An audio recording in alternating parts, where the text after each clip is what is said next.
Let's talk about tools for carbon measurement. We've already talked about carbon cycle. What tools do you need in order to do carbon cycling, and how does it relate to standard forest metrics? Well, there's a lot of history here.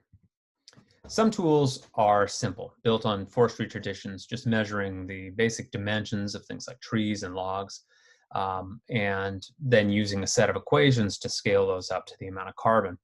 Some tools are really complex, like eddy covariance towers, which are used to measure the actual gas flux between an ecosystem and the atmosphere, inputs and outputs of all sorts of different gases, wind speeds, directions, temperatures, integrating all that into models of how gas flux is proceeding.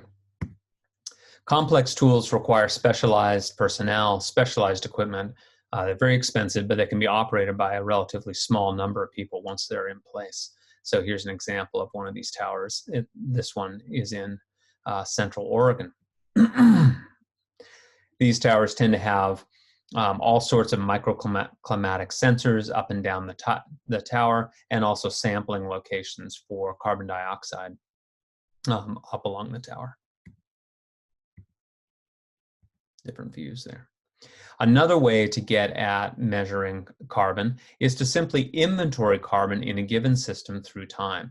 And so if that inventory involves measuring trees at one time and then again at another time in the future, you can calculate the rate of carbon uptake by a system simply by comparing how much carbon it gained from time 1 to time 2. This is the approach that we use in the Evergreen Ecological Observation Network, which is a project of permanent plots.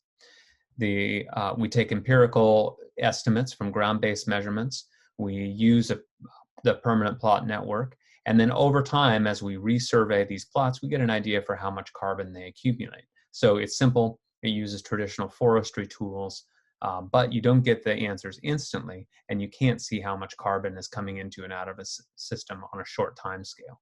It's also harder to relate these measurements to climate compared to a tower system. In a tower system, you can quickly relate those measurements to changes in climate, wind speed, aridity, for example. The components of a permanent plot network, approach require that you have permanent plots, permanent locations on the landscape where you remeasure things. Generally, we're thinking of cookie cutter type plots, and we need long-term data sets for error checking. So you have to have some repeatability in your measurements. That means you have to have definite plot boundaries, and you have to have an interval of remeasurement that's appropriate. If you measure too quickly, you might not be able to detect the carbon change because it's too small, for example, on large trees. Old growth trees don't expand in diameter very quickly, and so if you measure them at time 1 and then at time 2, you might get the exact same diameter if you don't wait long enough. In the eon, we use about every 1 to 3 years, and that's enough to actually detect change. Our trees grow that fast.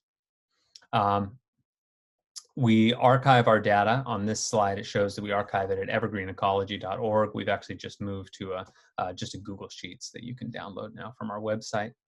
These are 10-meter diameter plots, of course, 314 meters squared. And when we want to know more about individual carbon fluxes, we do more detailed work.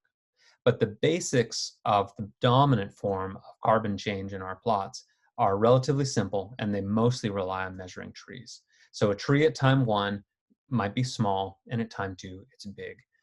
Okay, shouldn't be a surprise to anybody that a bigger tree weighs more. It's not exactly rocket science, but it is a little more complicated than that because you need an exact equation to predict the amount of carbon that's in a tree at time 1 and at time 2. Fortunately, we have a series of biomass estimation equations which are relatively robust, especially for our region. These equations rely on destructive harvesting of trees in the past, where trees were cut down, dried, and weighed after measurements were taken. So after measurements of diameter, they were able to weigh the tree and then figure out that we could put diameter in the equation.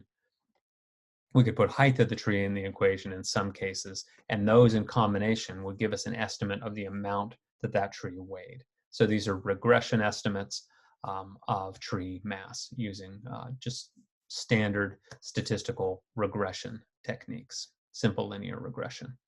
And about 50% of biomass tends to be carbon. It's actually a little less than that, more like 42 to 47, somewhere in there. But based on that simple assumption, we can convert our biomass to estimates of carbon and see carbon change through time.